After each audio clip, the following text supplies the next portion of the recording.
Hello.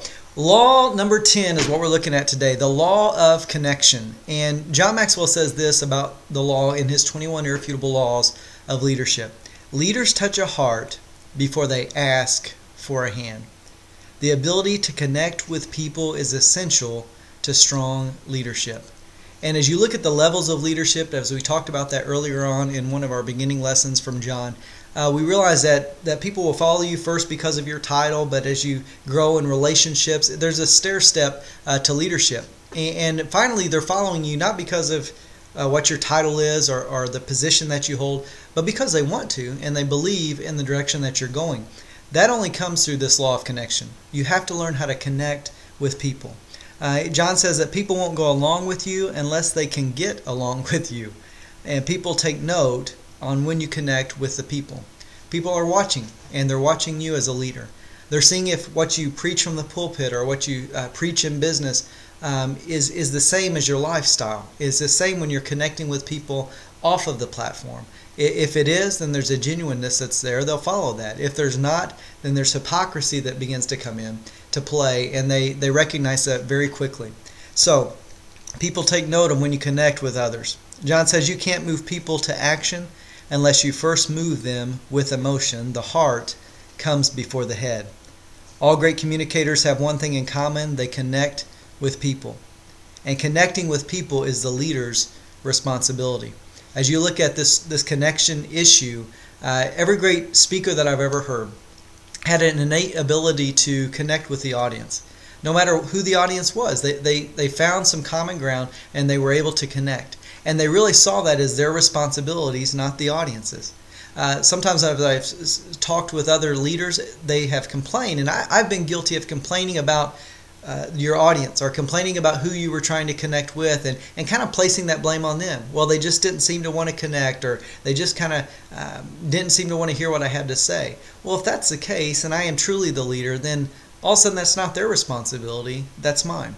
I have to find some common ground. I have to make that bridge of connection. All great leaders know this, and they know that it's their responsibility.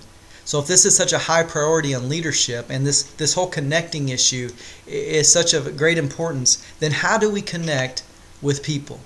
Well, the first one is this: we have to connect with ourselves. We have to know who we are, and there has to be an authenticness that is there so that we can walk with a boldness in knowing who we are in Christ. We have to connect with ourselves. Secondly, we have to share with openness and with sincerity. John says if you want to impress people, tell them your successes. If you want to impact people, share with them your failures. Share with openness and sincerity. Number 3, live your message. Don't just talk it, we have to live it. Number 4, know your audience. As you're walking in to speak to a group, as you're walking in to have just a one-on-one conversation with an individual, know who it is that you're talking to. And that takes not just staying up on a leadership platform, it takes getting down and really getting to know those who you're trying to lead. Number 5, communicate on their level. This is a big one because it really doesn't matter how many degrees you have. Doesn't matter how many letters are in front or behind your name. It doesn't matter how great your vocabulary is. If you can't connect with people on their level, you're not going to impact them in the way in which you're hoping to. So communicate on their level. Number 6, give yourself totally to the people and to the message. And isn't this true? I mean, every leader that you've seen, great leader in history, they had this concept down. They gave themselves to not only the people, but to the message. And it was who they were.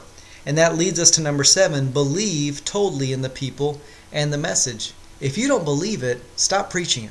If you don't believe it, stop trying to lead people in it, because they're quickly going to see that there's not an authenticity in what you say and how you live. And so we have to believe in the message, and then we have to believe in the people. A genuine belief that what we're telling people to do, where we're directing them to go, that we believe that they can get there if they'll simply follow. Number 8, share how the message has touched you. People want to hear the heart issue. They know the head issue. They know the way it works out logically, but they want to hear how it's impressed and touched you on an individual basis, with your family, and on a spiritual basis as well. Number 9, offer direction and hope. Don't simply give the broad vision and then leave them with that. You have to offer direction and hope that not only are you going to tell them how to go, but you're going to walk with them in the process. Someone once said to me, it's a lot more powerful to tell someone, hey, let's go do this, than to say, hey, you go do this. Let's go do this implies that we're going to go through it together, that no matter what the challenges are, we're going to be in it together. You go do this says, hey, this is a good direction, I think you should go, but I'm not going to be there to go with you. A lot more powerful in two going together. There's a statement that says, on Boss's Day in 1994, a full-page ad appeared in USA Today. It was contracted and paid for by the employees of Southwest Airlines, and it was addressed to Herb Kohler, the company's CEO.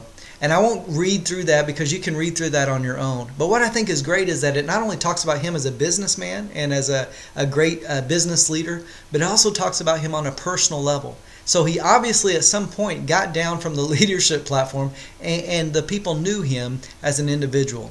So the questions are this: how well do I connect with others in the following areas?